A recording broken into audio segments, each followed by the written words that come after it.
In the grand scheme of history, toilet paper is brand new. So you gotta ask yourself, what did people wipe with before Charmin? And I promise you, you're not ready for the answers. So let's start in ancient Rome. When in Rome, do as the Romans do, right? They used a communal sponge like these right here, tied to a stick, rinsed it in salt water, and it was used by everybody, hence the word communal. Now, public restrooms, they were basically just benches with holes in them.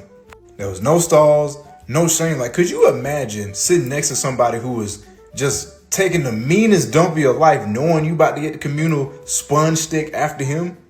Now, ancient China, they used something similar, but they used like bamboo sticks wrapped in like cloth. And while, they probably got the job done, I don't imagine a bamboo stick is that comfortable or that soft. So at least in ancient Rome and ancient China, they at least tried, right?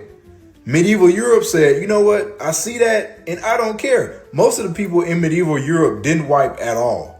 They would just do their business, pull up their pants and walk off. In other words, they would let it crust.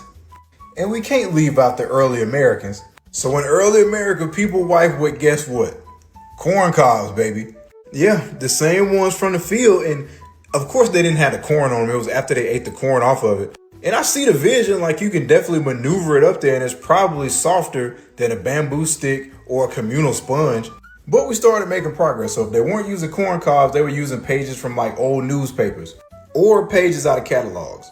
And toilet paper didn't even become mainstream until like the 1900s. So the next time you reach for that 2-ply, you reach for that Cottonelle, that Angel Soft, all of that stuff, be thankful.